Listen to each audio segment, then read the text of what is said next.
All right, Greg of Paparina here. I just got back. I just got back from seeing James Cameron's Avatar on IMAX 3D. If you can call that screen they have at the multiplex an IMAX screen, it's like half the size of an actual IMAX screen. But I digress. I went into the movie as fresh as I could be. I didn't read any reviews going in. I know Spoonie has a video review up. I know the Cinema Snob has a video review up.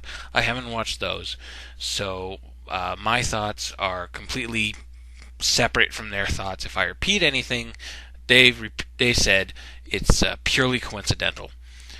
And fair warning, uh, spoilers up ahead. I know I haven't done any movie related videos beforehand. I am a big movie guy. I just haven't gotten around to doing any reviews. I figured this was a good thing to start with because number one, it is arguably the biggest science fiction picture of this year, maybe tied with District 9. That's up for debate. And it is the last big movie of the decade. We have just finished another 10-year cycle of movie making. So here's a quick summary of the film in case you haven't seen it, in which case you probably shouldn't be listening because there'll be spoilers. Anyway, okay, so the Space Corporation, aka the British, come to a planet filled with alien cat people, aka the Native Americans. They're really the cat people are really spiritual.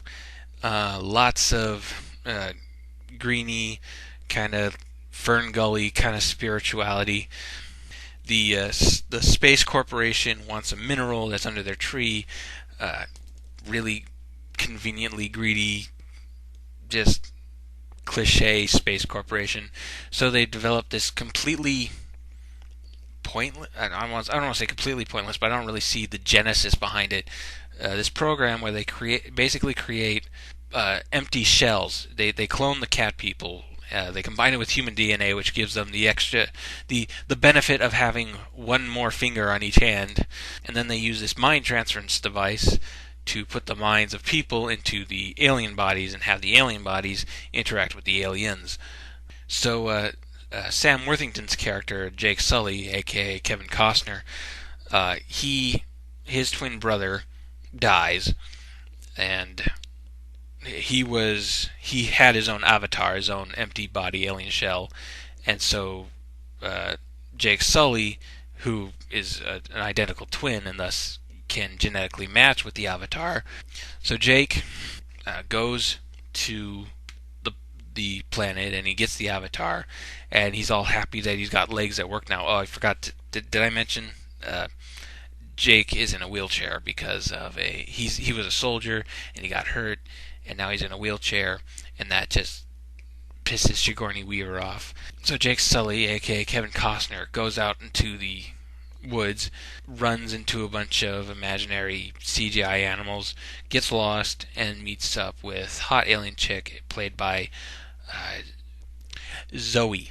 Sexy cat girl is going to kill Jake Sully, aka Kevin Costner, but then magical dandelions tell her not to, and then Jake joins the tribe, and then the evil corporation comes down, led by Duke Nukem, and there's a lot of battles going on, and we gotta protect the trees because the trees are the internet or something, and so Jake Sully, aka Kevin Costner, fights the evil corporation, and he defeats Duke Nukem, and he saves the day, and he permanently becomes one of the aliens.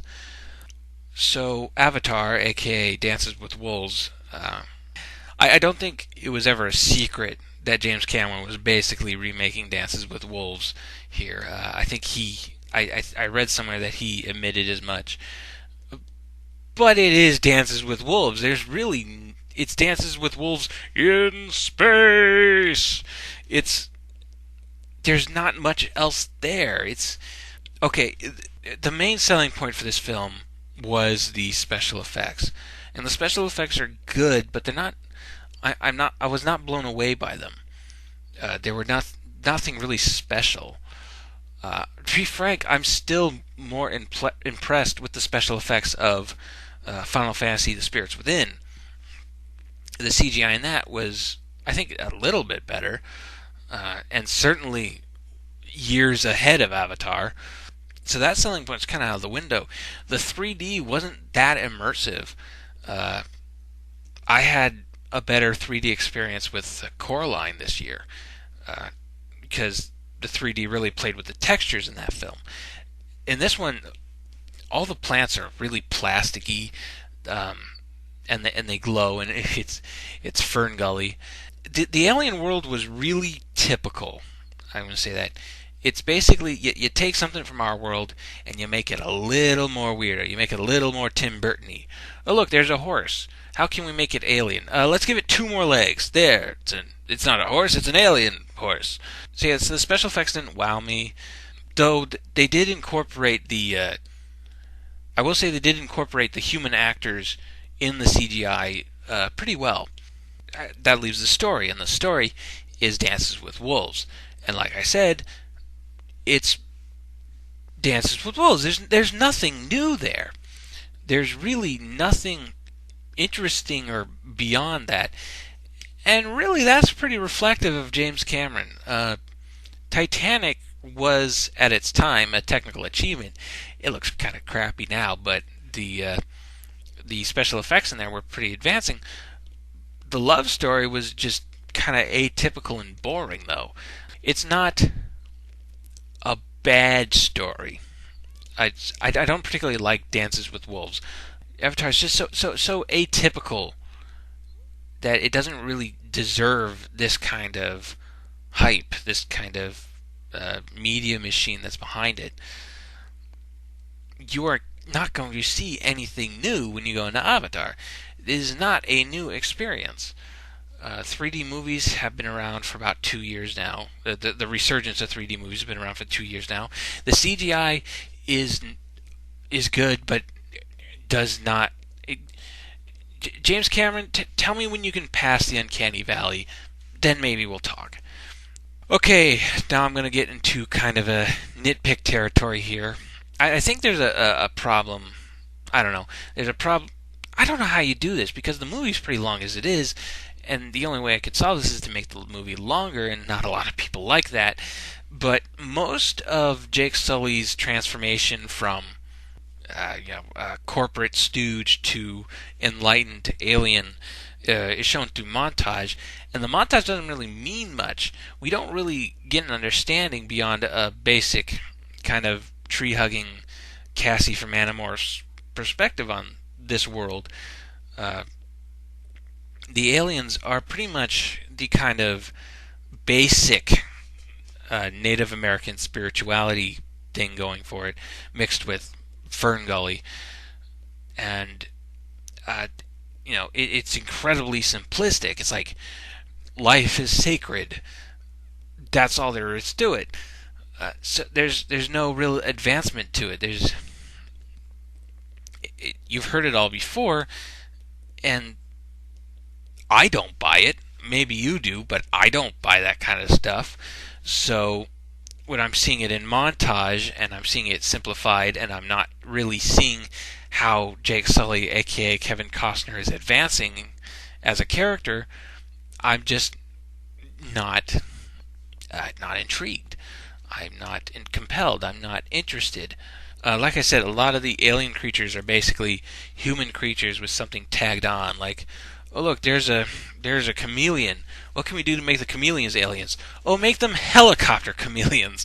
Make them chameleons that spin around really fast so they can fly. It's the corporation itself is really it's so amazingly atypical. It's part military, part evil corporation, and there's two bad guys, and one's a Weasley, kind of small little Weasley businessman who plays golf in his office because every evil businessman plays golf in his office.